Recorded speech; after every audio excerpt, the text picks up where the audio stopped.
Hello guys, welcome to Vermintide. A free DLC was released today called SIGMA'S Blessing, and it's mainly related to the equipment in Vermintide, so there might be a reason for you to come back if you played this game and got bored with it. Let's take a look at the new stuff. They added this shrine here, Shrine of Solace. If you click on that, you're into this menu and you can pray for gifts, meaning that you can actually ask for what you want at a cost. You see you can switch between a melee weapon, a random one, or ranged, and we can switch between exotic and the blue and the green and the standard weapon types here. And depending on what we pick, the more expensive it'll be. And depending on what hero we want that weapon to fit, we will choose the hero here and pull the trinket over.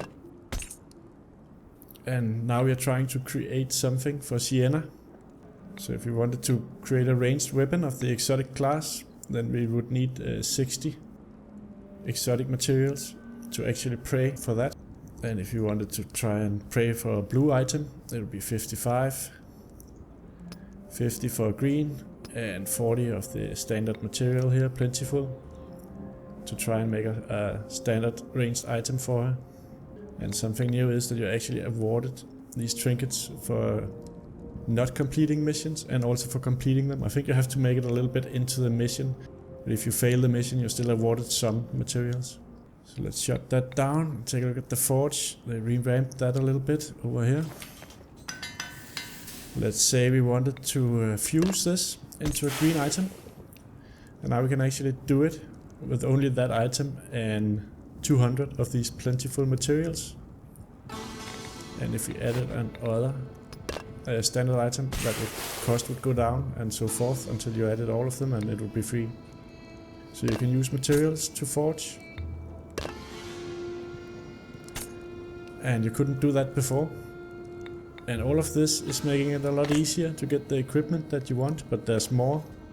You can head over here and you can equip in the trinket slot one of these trinkets here, and that'll increase your chances of getting weapons and items at the end of the mission in Rana's Bones for that exact hero. So let's say we wanted to get some items for the dwarf. We would equip this trinket here, Bardin's Book of Personal Grudges, Trickster's Favor. While equipped, this trinket will greatly increase your chances to acquire equipment for the dwarf ranger in Rana's Bones. And Rana's Bones, of course, is the random game at the end of the mission that you succeeded in. Every dwarf king worth his salt keeps track of the wrongs done to him and his kin, and greatest of them all is High King Thorgrim Grudgebearer, keeper of the Great Book of Grudges. Bardin follows suit with a substantially scaled down personal version. So now you can actually try and get gear for your favorite hero, or at least increase the chances of it happening. You couldn't do that before. And they also implemented 40 new veteran class weapons. That is the highest tier that you can get now. So 40 new weapons. Yes! And they revamped the traits somewhat and made minor changes to some missions. They changed some of the places where they hide some of the items in the Horn of Magnus, and made some other changes to some of the levels, but there are no new maps, which is probably also why the update is free. So it's mainly a revamp of the loot system. So if you want to take out that dwarf, it'll be a lot easier now that it's not completely random. Now's the time. And that's it guys, that's the main points in SIGMA'S Blessing, the free DLC for Vermintide. Thank you for watching, and I'll catch you all next time.